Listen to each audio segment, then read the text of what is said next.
But first up, as always, here are the top 50 stories.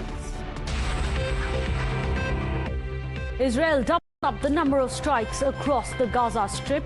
In the last 3 days, IDF has hit over 1,200 targets, including weapons storage, rocket launchers, and more. Violence, chaos, and attacks continue in Israel. Over 900 lives have been lost in the unprecedented attack on Israel by the terror group Hamas. Leaders from US, Germany, Britain, France, and Italy issue a joint statement saying that they will support Israel to defend itself. Israel Defense Forces are sharing fresh videos of ongoing operations showing aerial footage of Hamas vehicles as well as installations being targeted and blown up by Israel. IDF spokesperson Daniel Hagari has said that military has regained control of all Gaza border towns. However, a small number of terrorists may still remain hiding in the territory.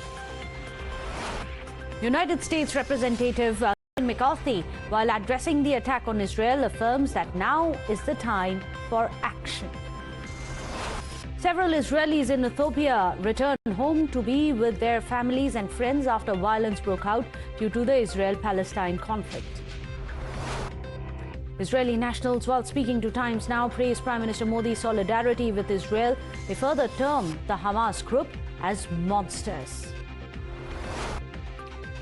Sena UBT leader Sanjay Raut, while backing Congress's resolution supporting Palestine, says that BJP is only backing Israel for the reason of Pegasus.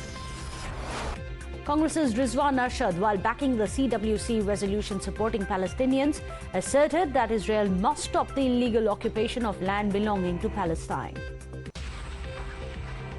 The White House lights up in blue and white, the colors of Israeli flag, to show support and solidarity for Israel. Eiffel Tower is also lit up in blue to show France's support to Israel amidst the country's war with Hamas. Japan condemns the attacks on innocent civilians in Israel. They furthermore say that the country is handling the matter with great concern. Hong Kong authorities are trying to get citizens out of Israel after announcing a red travel alert. A local leader says that around 28 Hong Kongers have been evacuated. Clashes erupted between pro-Israel and pro-Palestine supporters in High Street Kensington Underground Station amidst the ongoing Israel-Palestine conflict. A vigil held for Israel in New York City. People show up to pray and mourn for those who lost their lives in the Middle East. Two Lashkar-e-Toiba terrorists linked to the killing of a Kashmiri Pandit, Sanjay Sharma, are neutralized by the security forces in Shopian's Jammu and Kashmir. The Enforcement Directorate is conducting searches at the premises of Delhi's AAP MLA Amanatullah Khan in connection with money laundering case. BJP workers hold a protest in Delhi against Delhi Chief Minister Arvind Kejriwal, demanding his resignation. A protest comes days after ED raids at Amanatullah's home. Ahead of MP Sanjay Singh's appearance in the court regarding Liquorgate probe, Aam Aadmi Party brands him as the messiah of poor. Further up, workers in Delhi hold protest over party MP Sanjay Singh's arrest. Aam Aadmi Party MP Raghav Chadha moves Delhi High Court challenging the trial court order which granted nod and paved the way for Rajya Sabha Secretariat to evict him from a government bungalow. India and Italy sign an agreement on defence cooperation as Rajnath Singh meets Italian counterpart in Rome. Discussions on training, information sharing and maritime security were also held during the meeting. Indian players receive a warm welcome as they arrive back at the Delhi airport after winning medals in the Asian Games. Union Minister Dharmendra Pradhan meets Asian Games gold medalist hockey player Amit Rohidas after his historic golden win at the 19th Asian Games. A complaint has been filed against Congress MLA Pradeep Ishwar after he makes an appearance on the Bigg Boss show as a contestant.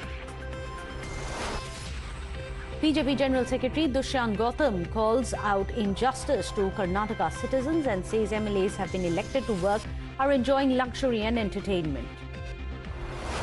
Tamil Nadu farmers in Chennai hold protest against the state government over a 10-point demand, including the minimum fixed price for paddy and sugarcane, amongst others. The protesters have been detained.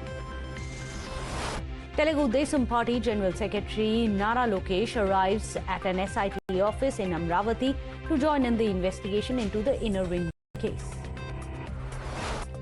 Supreme Court is all set to hear the batch of pleas challenging the electoral bond scheme, which allows for anonymous funding to political parties on 31st of October. Ahead of elections, core committee meeting is held under the leadership of Samrat Chaudhary in Patna to discuss BJP's 7 parliamentary constituencies. Congress MP Rahul Gandhi reaches poll-bound Madhya Pradesh to address a public meeting in Shahdol.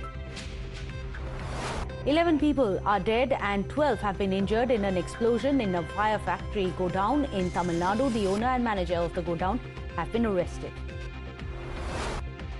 Well, a massive fire has erupted on the first floor of Chandigarh's Nehru Hospital. The blaze has now been swiftly extinguished and all the parties and patients have been taken out safely.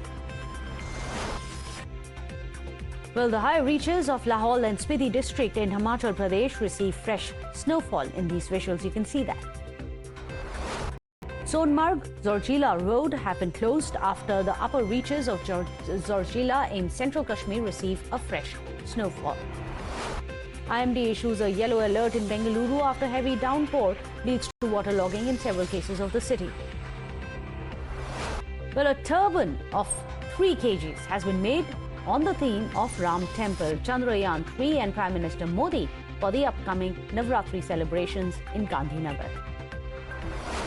Bihar Chief Minister Nitish Kumar flags off the Bhim Sansad Jagruta Raths in Patna today. Ahead of Amit Shah's visit to Telangana, posters have come up in Adilabad demanding Amit Shah to reopen Cement Corporation of India and respond immediately.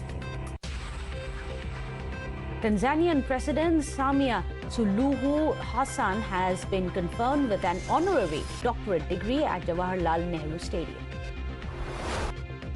Well, a person who drove a vehicle into the Chinese consulate in San Francisco has been shot and killed after being confronted by the police at the site of crash. Vietnamese and Japanese foreign ministers hold a meeting in Hanoi. The officials discussed a broad strategic partnership between the two countries. A giant gourd weighing 2,749 pounds gets a new world record at the 50th Safeway World Championship pumpkin weight-off in California. Well, amid threats from Beijing, Taiwan president says that peace is the only option to resolve political differences. Russia reports coolant leak in a backup line in the International Space Station. NASA has confirmed that there is no threat to the station's crew of 7 and that operations are continuing as usual. 43 Malaysians caught in a phone scam operation in Peru have now been rescued from the human trafficking syndicate. After a massive earthquake jolted Afghanistan, survivors were seen waiting while others struggled to search for their loved ones in footage captured by China Global Television Network Stringer. Demonstrations and police clash in Chile's capital after an indigenous mass turns violent. The agitators threw stones at the police officers who responded by deploying water cannons. Annual meetings of the World Bank Group and International Monetary Fund held in the southern Moroccan city focused on tackling global uncertainties and challenges.